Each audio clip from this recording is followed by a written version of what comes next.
Let's talk about the blatantly unconstitutional law that's about to go into effect in Oregon.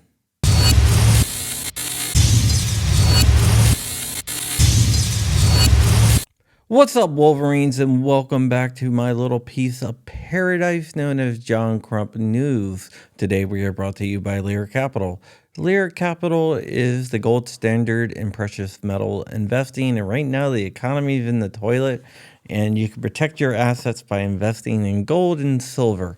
And you can call 1-800-741-0551 and get your free investor's guide to gold and silver. Lear Capital has over $3 billion in trusted transactions and almost a perfect rating on Trustpilot. And right now, you can get up to $15,000 in bonus silver and free shipping on your first order. Just call 1-800-741-0551. That's 1-800-741-0551 and get your free investor's guide to gold and silver. If you don't want to call, you can always check the link in the description. And today we're going to be talking about Oregon. Yesterday we talked about Ohio, and today we're going to be talking about the great state of Oregon because there's some crazy crap going on out there.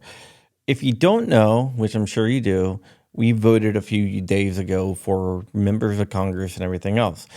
And on some of the ballots in different states were initiatives. Initiatives are basically laws passed by the populace. They vote on it, and if it receives a majority vote, it becomes a law.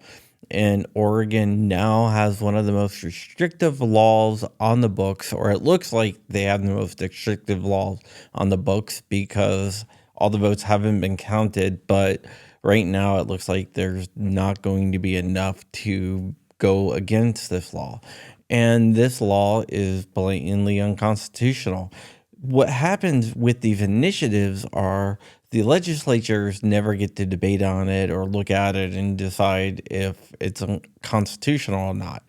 So this one passed, and it's unconstitutional in my eyes, and I'm pretty sure in the court's eyes once they hear it, and I'm pretty sure it will be challenged. The new law does a few things. One, it establishes a firearms identity card that you need to buy a firearm.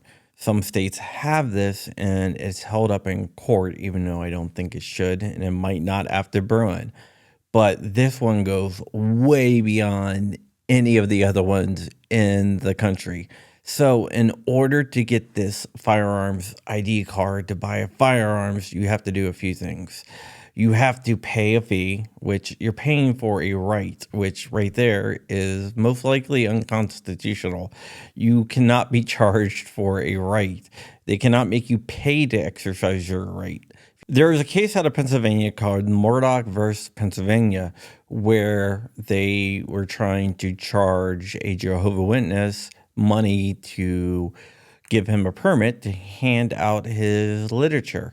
And it was ruled that the state cannot do that because it's a direct charge on a right.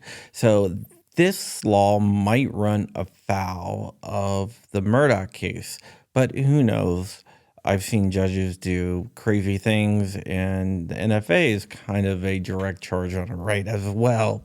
But hey, that's been challenged in courts, and the court has so far held up that the NFA is constitutional, even though I don't believe it's constitutional. Maybe one day it will get knocked down as unconstitutional. Also, the new law will require all gun owners to take a safety course. This is akin to having to take a communications class to be able to exercise your right to free speech, or take a theology class to exercise your right to practice your religion. I don't think that is constitutional at all. It also requires you to submit fingerprints and pass a background check. And here's the crazy thing. To buy a gun, since Oregon has universal background checks, you have to go through a background check. So basically, you're going through a background check twice. It seems kind of redundant and stupid, but hey, who knows? Maybe they're just grossly misinformed. The law also bans magazines holding more than 10 rounds or magazines that could be readily convertible to hold more than 10 rounds. Your PMags, for example, have a removable base plate.